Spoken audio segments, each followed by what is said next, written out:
Eh, Hola, buenos días, buenas tardes, buenas noches, donde quiera que nos estén viendo. Eh, pues invitamos ahora a una entrevista, un programa que es una colaboración entre Cubalex y El Estornudo para hablar de la situación de la excarcelación de los presos políticos cubanos, ¿no? Que empezó a darse a partir del anuncio del pasado 14 de enero, a solo 6 días de que la administración Biden abandonara la Casa Blanca y que Joe Biden anunció que eliminaría Cuba de la lista de países patrocinadores, de estados patrocinadores del terrorismo. Además, declaró que iba a rescindir de un memorándum suscrito por Donald Trump en el año 2017, que sancionaba una lista de entidades, de empresas, que incluía, por supuesto, y se centraba sobre todo en las empresas del emporio empresarial militar GAESA, y también que haría una exención de, por 6 meses del título 3 de la ley Helms-Burton. Por su parte, el gobierno cubano eh, respondió a este gesto con la escarcelación o la promesa de escarcelación de 553 presos, de los que muchos de ellos eh, entran dentro de la categoría de presos políticos, muchos de ellos asociados a las protestas populares del pasado 11 de julio de 2021. Entonces tenemos con nosotros a Raudiel Peña Barrios, es licenciado, Raudiel es licenciado en Derecho, máster en Derecho Constitucional y Administrativo en la Universidad de La Habana y maestro en Ciencia Política del Colegio de México. Buenas, Raudiel. Hola, hola Darío, gracias por la invitación y bueno, buenas tardes, buenos días, buenas noches a quienes nos ven en este espacio. Bueno, Raudiel, quería comenzar preguntándote, porque se habla mucho de presos políticos, a veces se usa la categoría preso de conciencia, cuando estamos hablando de un preso político. ¿En qué y cuándo un preso de conciencia? ¿Cómo y cuándo etiquetamos a ciertos presos dentro de esta categoría? Mira, hay cierto consenso en el derecho de que un preso político es una persona privada de la libertad por razones vinculadas a su ideología, sus creencias políticas, su postura política, o por participar en actividades propiamente políticas, o también por el ejercicio de determinados derechos fundamentales, casi siempre de naturaleza política, como la libertad de expresión, la asociación, el derecho a la protesta, o por su oposición explícita, expresa, a un régimen o político o a un gobierno. Eso lleva a considerar como un preso político a una persona que cumple con determinadas características, ¿no? Por ejemplo, la motivación política de su encarcelamiento, o sea, cuando te encarcelan, cuando hay todo un proceso penal en tu contra y terminas preso por Ujú, motivos políticos, pues se habla que uno de los objetivos de esa detención es silenciar, coaccionar o eliminar a esa persona como adversaria política. Obviamente son procesos con una ausencia total de garantías legales porque la motivación, como te decía antes, es estrictamente política. Y también hay un vínculo con el ejercicio de derechos fundamentales, sobre todo, te reitero, de naturaleza política. Ahora, los presos de conciencia son una categoría muy específica que es un concepto, una categoría, valga la redundancia, propio de una organización internacional, tal cual es Amnistía Internacional. Es decir, Amnistía Internacional es quien declara a determinados presos políticos como presos de conciencia con base en determinados criterios que ellos han establecido. Lo que ocurre es que por ser una organización tan activa en el contexto internacional, tan reconocida, pues muchas veces la categoría entonces preso de conciencia adquiere más relevancia, digamos, mediática o discursiva que son las de preso político. Pero para hacer una distinción muy elemental, te pudiera decir que los presos de conciencia son determinados presos políticos que esta organización considera en ese caso. Por ejemplo, en 2024, Saily Navarro, Félix Navarro, ujú. presos políticos en Cuba, fueron declarados presos de conciencia por Amnistía Internacional. Y en 2021 lo habían sido, por ponerte otros dos ejemplos, creo que bastante claros, Luis Manuel Otero Alcántara y Michael Castillo Pérez. Es decir, son dos categorías diferentes, una más general y otra más específica, ¿no? Y propia de una organización. Vale. Una duda que ahora mencionaba, ¿no? Los delitos, ¿no? por los delitos políticos, digamos, ¿no? Todas causas políticas. Recientemente, en la televisión cubana, la vicepresidenta del Tribunal Supremo Popular, Marisela Sosa, estuvo hablando de las escarcelaciones y ella hacía mucho énfasis, esto ya lo sabemos, ¿no? El régimen cubano no reconoce que tiene presos políticos, sino presos comunes. Y llamó mucho la atención cómo ella mencionaba el delito de sedición por el que han sido condenadas varias personas. Y ella decía que, o sea, incluía el delito de sedición como un delito común y argumentaba que era un delito contra el orden constitucional. El delito de sedición no es acaso un, digamos, crimen político. No, mira, el delito de sedición, Ujú. para la teoría del derecho penal, o sea, para los teóricos del derecho penal, es un delito eminentemente político. Político. Ujú. Porque lo que busca la sedición es subvertir, digamos, de alguna forma, un régimen político o como le llaman en el artículo 100, o como se le llama en el artículo 121 del Código Penal cubano, el orden constitucional socialista. Ujú. Además, en Cubalex hemos hecho un análisis de varias sentencias por el delito de sedición y más allá de o sea, por el delito de sedición quiero decir personas que fueron sancionadas por el delito de sedición en el marco de las protestas del 11 de julio y en la propia motivación de la sentencia, es decir, en cómo narraban los hechos que consideraron probados los jueces, se advierte que la intención de los manifestantes sancionados por delito de sedición era expresamente política porque los jueces utilizaron un lenguaje como diciendo, no estoy citando textualmente, pero palabras más, palabras menos, la intención de subvertir la legalidad socialista, la intención de destruir el socialismo en Cuba, la intención de subvertir o de acabar con el régimen socialista establecido en la Constitución cubana. O sea, había una connotación política en el accionar de esas personas. Por tanto, más allá de la ubicación, digamos, en la estructura del Código Penal, para que esto no suene muy técnico, de dónde tú pones el delito, si estás protegiendo un determinado bien u otro, siempre que se comete sedición, hay una intención política detrás de eso. Por ejemplo, si tú revisas la historia de Cuba, te vas a encontrar que hay personas sancionadas por sedición que tuvieron una motivación política tanto en el accionar expreso de la persona como en la sanción que le impuso el Estado. Por ejemplo, Uber Matos fue sancionado por sedición. O Claro. sea, y había una intención política expresa de, oigan, esto no va por buen camino, para decirlo en términos coloquiales, y se sancionó por sedición. Es decir, cuando en las sentencias, más allá, te repito, de dónde esté colocado el delito en el Código Penal, uno se da cuenta que la utilización de la figura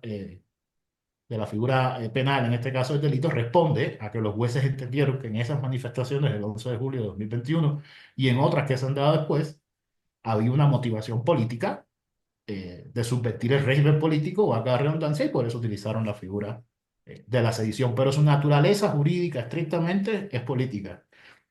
Por supuesto, cuando se produce un delito de sedición hay alteraciones de otros bienes que se consideran bienes jurídicos. El orden público, no sé, la tranquilidad ciudadana, como le quieran llamar, pero la motivación, la naturaleza detrás de eso es política. Vale, queda claro.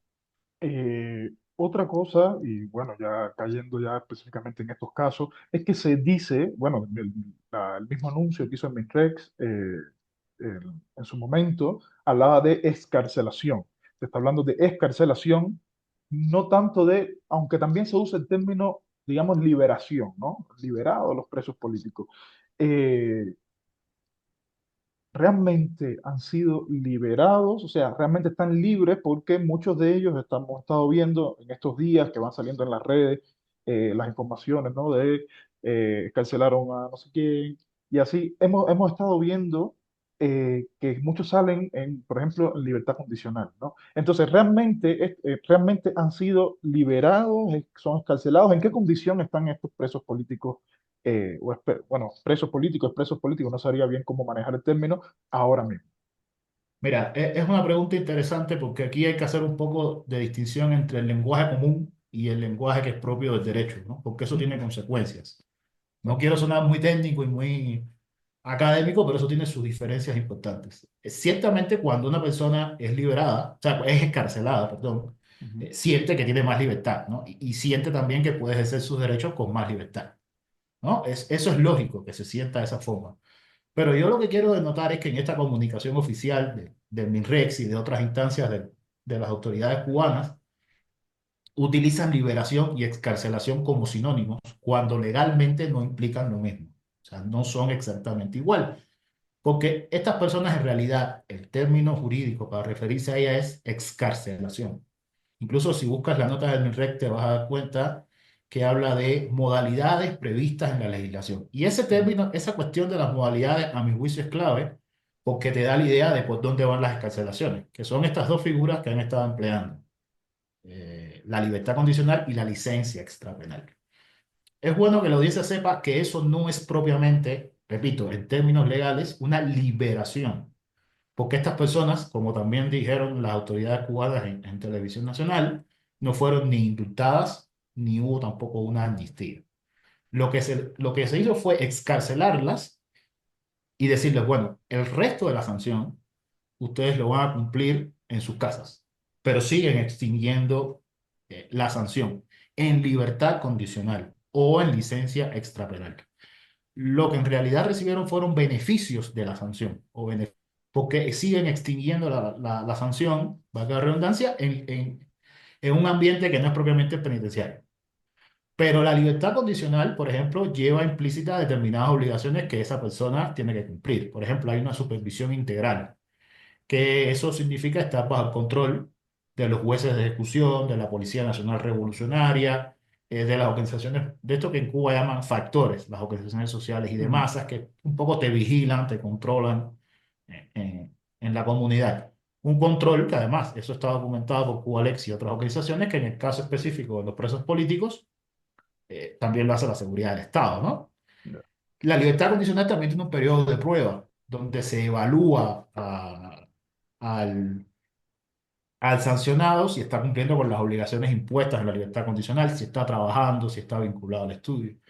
Y eso es importante considerarlo porque esas obligaciones, eh, además de que es una forma de controlarte, también puede revocarse la libertad condicional. O sea, el incumplimiento de esas obligaciones puede significar que usted regresa a prisión.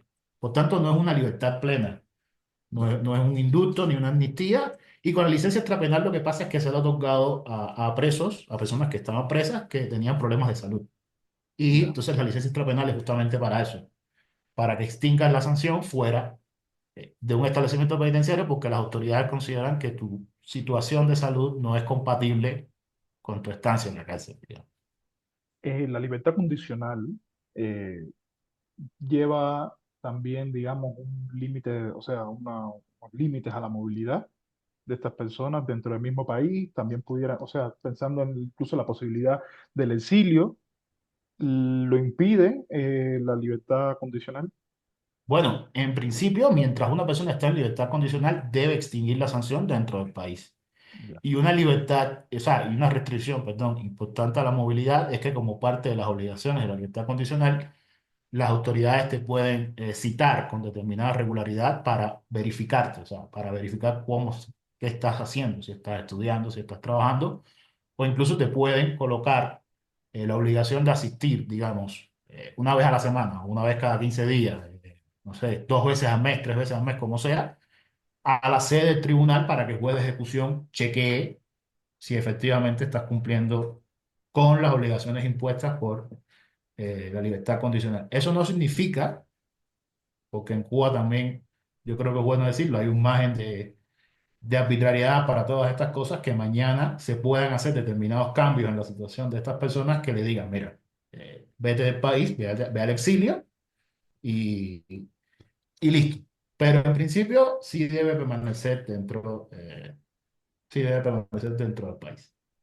Vale, entiendo. Y también la cuestión del, porque esa es otra cosa, ¿no? Muchos de estos presos políticos, o sea, tendrían que obligatoriamente vincularse a un centro laboral o algo así, o sea, es como un requisito para poder seguir manteniendo esa, porque bueno, sabemos muy bien que la cuestión de los, o sea, los derechos laborales en Cuba son un problema y mucho más cuando uno está señalado, ¿no? Como opositor, como disidente, activista, entonces estas personas tendrían entonces, ¿cómo se vincularían entonces a un...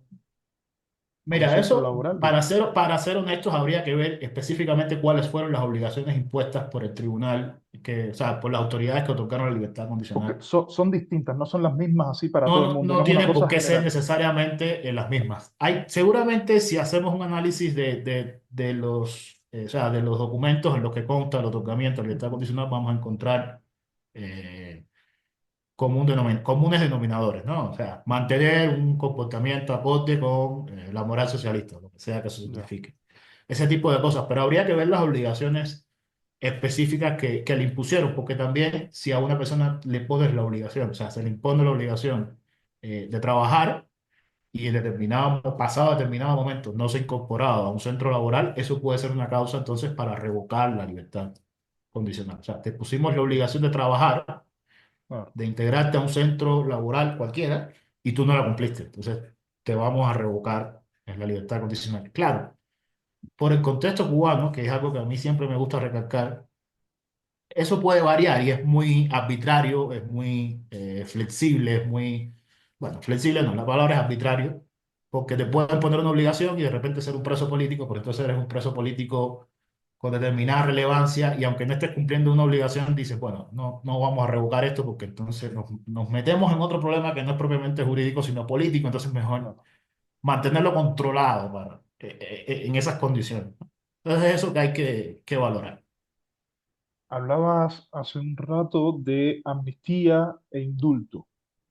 Y bueno, sería bueno como establecer, no son la misma cosa, o sea, qué cosa es amnistía, qué cosa es indulto, y cómo se ha manejado eso, se ha dado, está contemplado en la ley la amnistía y el indulto, si pudieras Eh, hablarnos de eh, eso. Sí, mira, o sea, el gran rasgo común entre el indulto y la amnistía es que son perdones. O sea, son Ajá. perdones que el Estado le otorga a personas que cometieron un delito. Quién ofrece ese perdón dentro del Estado? Bueno, ¿Quién le corresponde? en el caso cubano, y eso es una facultad constitucional que tiene el presidente de la República, según el artículo 128, inciso U, el presidente puede otorgar indultos y le puede solicitar a la Asamblea Nacional del Poder Popular que conceda amnistías. Ya eso te da una diferencia importante. Primero, el sujeto o el actor, la institución que puede conceder el indulto es directamente el presidente de la República. Claro. Lo puede hacer vía decreto presidencial. Para la amnistía se necesita entonces un acto legislativo, se necesita una ley, en el caso Ujú. cubano de la Asamblea Nacional del Poder Popular. Yo no conozco, lo confieso así personalmente, que en Cuba se hayan concedido amnistías con posterioridad a 1959. Sí hay indultos, sí se han concedido indultos. Por ejemplo, en 2015, antes de la Ujú. visita del Papa eh, a Cuba, Sí. se indultaron más de 3.000 personas. O sea, alrededor de 3.500 personas. Ahí, sobre todo, fueron presos, o sea, personas presas que se conocen como presos comunes, ¿verdad? No habían, Ujú. sobre todo, presos políticos, pero sí se utilizó el indulto en ese momento. Bueno, está bien.